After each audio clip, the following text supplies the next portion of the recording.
বাংলাদেশে ঘুরে ঘুরে আমি যুবকদের পক্ষে কঠিন কথা বলি, আমার জানা নাই কোন বক্তায় বলে কিনা। ভালো করে খেয়াল করো, আমি প্রত্যেকটা যুবকের বলি, বাবা স্কুলে পড়ো আলহামদুলিল্লাহ, কলেজে পড়ো আলহামদুলিল্লাহ, চাকরি করো, ব্যবসা করো আলহামদুলিল্লাহ, ওই লাইনেই থাকো। ডাক্তার হও, ইঞ্জিনিয়ার হও, প্রফেসর হও, সাংবাদিক হও, ব্যবসায়ী হও, চাকরিজীবী হও, তবে আমার ছোট একটা দাবি, বেয়াদব হইও না রে বাবা। ভালো করে খেয়াল করি, আল্লাহ কান দিছে শুনো, অন্তরে কথাগুলো ঢুকাও। হেলায় খেলায় তো জীবনে কম ঘুরলা না, মনে চাইছে পার্কে দৌড় দিবি, দৌড়ায় গেছো, কারো বাধা মানো নাই।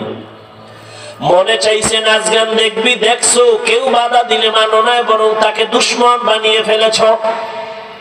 মনে চাইছে দাড়িটা কেটে ফেলবি, কেটেছো, বাধা মানো নাই। মনে চেয়েছে বেপরদা আড্ডা দিবি, দিছো, মানো নাই। মনে চাইছে নামাজ পড়বি না, পড়ো নাই।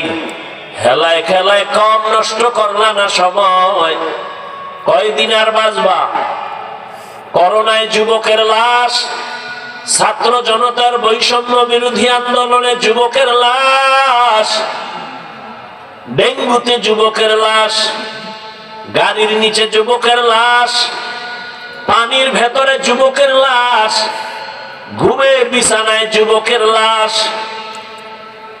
সুস্থ মানুষ ইদানিং বেশি মরে, আর যুবক বেশি মরে।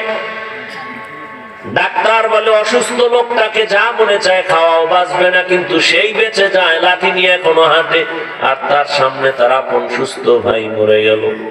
চোখে তাকায় দেখেছি। হেলায় খেলায় কম তো নষ্ট করলা না রে বাবা, আর কত পার্কে যাওয়া লাগবে, তারপরে আশা পূরণ হবে, তারপরে ফিরবা জানি না। তোমার মতো যুবক আদর্শবান ডাক্তার হও, আদর্শবান ইঞ্জিনিয়ার হও, আদর্শবান ব্যবসায়ী হও, চাকরিজীবী হও, সাংবাদিক হও, প্রফেসর হও, বেয়াদব হইও না। তার মানে তোমার আচরণে কোনোদিন তিন জায়গায় যেন আঘাত না লাগে, খেয়াল করিও।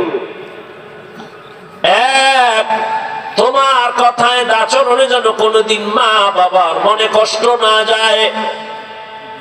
তোমার আচরণে কোনোদিন যেন শিক্ষকের অন্তরে কষ্ট না যায়, সাবধান করে বললাম। হালকা মনে করিস না, হালকা মনে করিও না। আমি অনেক হৃদয় থেকে বলতেছি, কথাগুলো অনেক দামি এবং ওজনওয়ালা কথা।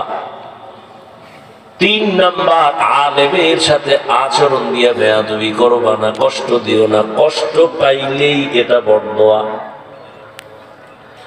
মা বাবার সাথে বেয়াদবি যদি করো, লিখে রাখ, মরার আগে না জানি পঙ্গু হয়ে যাও। শিক্ষকের অন্তরে যদি কষ্ট দাও, বেয়াদবি যদি বড়দোয়া চলে আসে, লেখাপড়ার জীবন থেকে হারিয়ে যাবি, লিখে রাখ।